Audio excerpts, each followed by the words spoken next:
Hi friends, இன்றைக்கி நம்ம வாழைக்காய் வச்சு ஒரு சூப்பரான சைவ மீன் குழம்பு தான் எப்படி செய்கிறதுன்னு பார்க்க போகிறோம். ஃபஸ்ட்டு அதுக்கு ஒரு பாத்திரத்தில் ஒரு 3 ஸ்பூன் அளவுக்கு நல்லெண்ணெய் வந்து ஆட் பண்ணிக்கலாம். நல்லெண்ணெய் வந்து நல்லா காஞ்சதுக்கப்புறமா 1 ஸ்பூன் அளவுக்கு ஜீரகம் வந்து நல்லா பொரியட்டும். அது பொரிஞ்சதுக்கப்புறமா ஒரு 2 பச்சை மிளகாய்,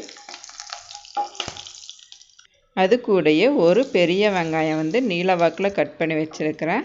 அதையும் ஆட் பண்ணி நல்லா வதக்கி விட்டுறலாம். வெங்காயம் நல்லா வதங்கினதுக்கு அப்புறமா ஒரு அரை ஸ்பூன் அளவுக்கு இஞ்சி பூண்டு விழுதை வந்து ஆட் பண்ணிவிட்டு பச்சை வாசனை போகிற வரைக்கும் நம்ம நல்லா வதக்கி விட்டுறலாம்.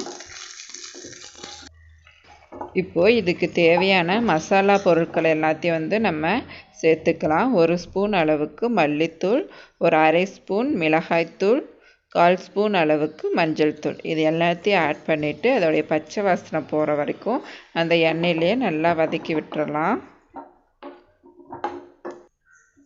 இப்போ ஒரு எலுமிச்சைப்பழ சைஸ் அளவுக்கு புளி எடுத்து அதை நல்லா ஊற வச்சு கரைச்சி எடுத்து வச்சுருக்கிறேன்.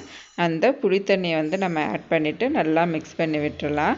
இப்போது நமக்கு தேவையான அளவுக்கு தண்ணி ஊற்றிடலாம். தண்ணி ஊற்றுனதுக்கப்புறமா தேவையான அளவுக்கு உப்பு ஆட் பண்ணிடலாம். இப்போ வந்து இது வந்து ஒரு கொதி வந்ததுக்கப்புறமா நம்ம கட் பண்ணி வச்சுருக்கக்கூடிய வாழைக்காய் துண்டுகளை வந்து ஆட் பண்ணிக்கலாம். பாருங்கள், நல்லா கொதிச்சு வந்துருச்சு. இப்போ நான் 2 வாழைக்காயை வந்து இந்த மாதிரி நீல வாக்கில் வந்து கட் பண்ணி வச்சுருக்கிறேன்.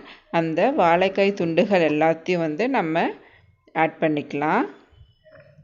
இந்த குழம்பு வந்து நீங்கள் செஞ்சு சாப்பிட்டு பார்த்தீங்கன்னா அவ்வளோ ருசியாக இருக்கும். மீன் குழம்பு பிடிக்காதவங்க கூட இந்த மாதிரி வச்சு கொடுத்தோன்னா இந்த வாழைக்காய் வந்து ரொம்ப டேஸ்ட்டாக இருக்கும்.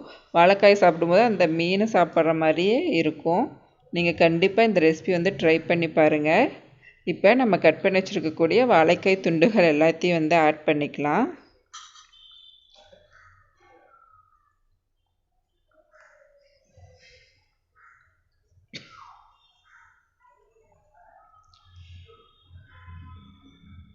ஆட் பண்ணிவிட்டு நல்லா மிக்ஸ் பண்ணி விட்டுட்டு நம்ம மூடி போட்டு மூடி வேக வச்சுக்கலாம்.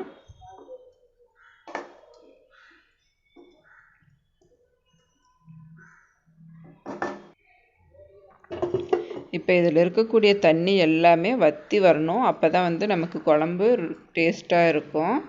பாருங்கள், அதில் இருக்கக்கூடிய தண்ணி மேக்ஸிமம் ஃபுல்லாக வந்து வற்றிருச்சு.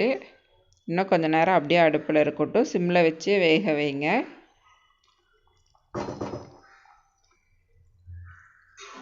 பாருங்கள், எண்ணெயெல்லாம் வந்து பிரிஞ்சு வந்துருச்சு. இந்த டைமில் நம்ம கடைசியாக கொத்தமல்லி இலைகளை வந்து தூவிடலாம். அவ்வளோதாங்க, நமக்கு சுவையான சைவ மீன் குழம்பு வந்து ரெடி ஆயிடுச்சு.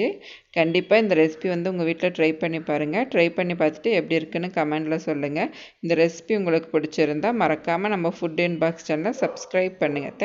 தேங்க்யூ ஃபார் வாட்சிங் திஸ் வீடியோ.